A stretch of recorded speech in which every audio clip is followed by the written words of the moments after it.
স্বাগতম এই ক্লাসে। আজ আমরা এই ক্লাসে এই অঙ্কটি সমাধান করব। অঙ্কটি কি? পিতা ও কন্যার বয়সের সমষ্টি 90 বছর। পিতার বয়স কন্যার বয়সের 4 গুণ।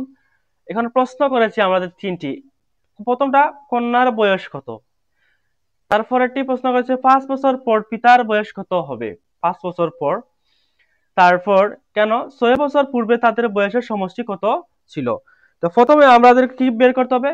প্রথমে আমাদেরকে কন্যার বয়স বের করতে হবে। তো প্রথমে আমরা প্রথম প্রশ্ন সমাধান করি। প্রথমে আমরা লিখব কন্যার বয়স বের করতে হলে কি করব? সব সময় কেন পিতার বয়স কন্যার বয়সের 4 গুণ বলেছে, তাহলে কন্যার বয়স বয়স সব সময় 1 গুণ থাকে। আর কন্যার বয়সের থেকে 4 বছর 4 গুণ হচ্ছে পিতার বয়স। মনে করি আমরা যদি যে কন্যার যদি হয় 5 বছর, তাহলে পিতার বয়স কত হবে? এই কন্যার বয়সের সাথে 4 গুণ হবে।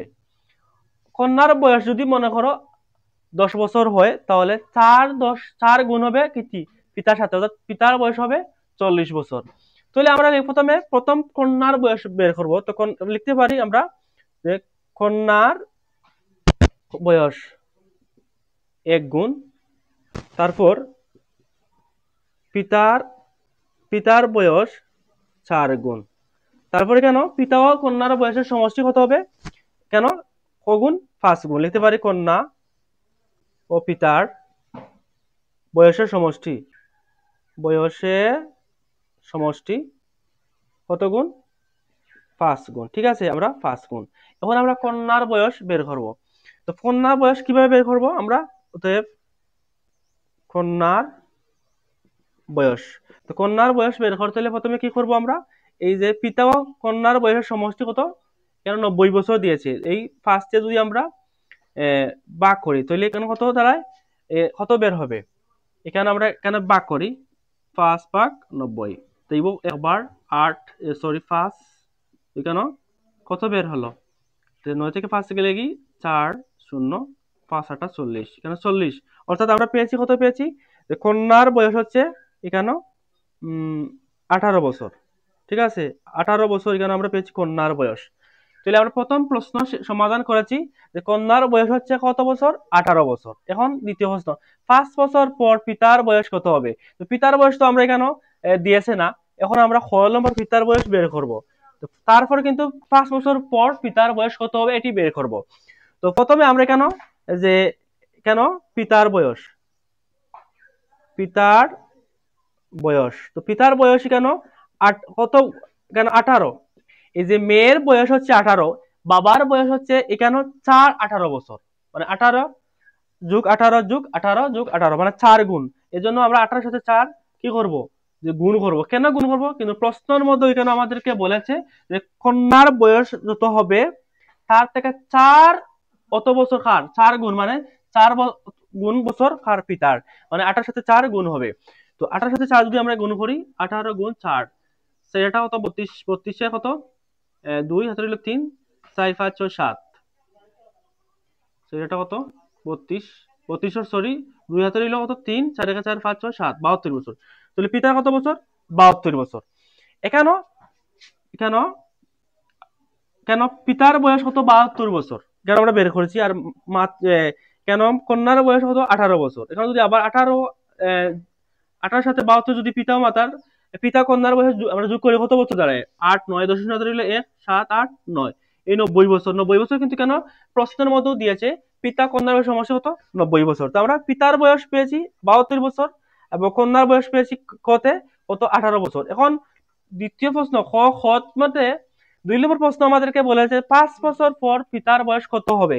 5 বছর পর পিতার বয়স হবে, আমরা লিখতে পারি 5 বছর পর পিতার বয়স হবে কত হবে? এই যে 72 সাথে যোগ 5 আমরা কি করব? যোগ করব। কেন করব? যে 5 বছর পর পিতার বয়স কত হবে? 5 বছর পর হলে কি হবে? যোগ হবে। আর আগ যদি বলতো, এখানে যদি বলো 5 বছর আগে বা পূর্বে পিতার বয়স কত হবে, কত ছিল বা তখন কিন্তু আমরা কেন বিয়োগ করতাম। 5 বছর পর বলেছে এজন্য কেন যোগ হবে। কত হয়? 72 সাথে 5 যোগ করলে কত? 7, 77 বছর হবে। কত বছর হবে?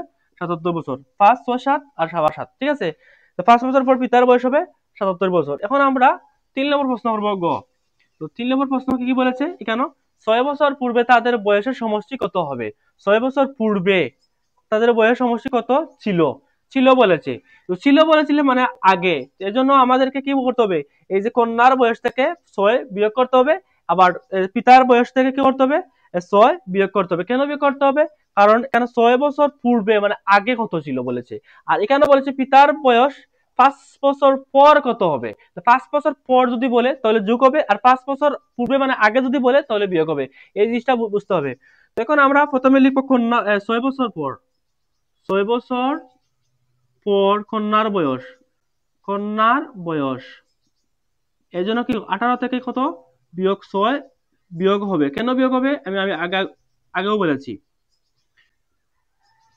কেন বিয়োগ হবে? কারণ এখানে 6 বছর পূর্বে বলেছে মানে আগে, এখানে কত হবে 12। ঠিক আছে, 18 থেকে 6 গেলে কি 12। এখন আবার লিখবো আমরা যে 6 বছর পর পিতার কত, পিতার বয়স হবে কত হবে? আমরা এখানে 72 থেকে আমরা কত বিয়োগ দিব? 72 থেকে আমরা 6 বিয়োগ করব। ঠিক আছে, 72 থেকে আমরা 6 বিয়োগ দিলে কত? 72 বিয়োগ 6। 2 থেকে 6 বিয়োগ করা যাবে না, 7 থেকে আলাম 12, 12 থেকে 6 আর 6 66 বছর। কত বছর? 66 বছর। তো এখন আমরা 66 বছর পেয়েছি। কিভাবে পেয়েছি? এখানে যে 6 বছর পর কন্যার বয়স 18 বছর, 6 বছর পূর্বে বলেছে তাদের বয়স কত ছিল, এর জন্য আমরা 6 বিয়োগ করেছি। আবার 6 বছর পর পিতার বয়স কত ছিল, তো 6 এর জন্য 72 থেকে 6 বিয়োগ করেছি, আগে ছিল এর জন্য।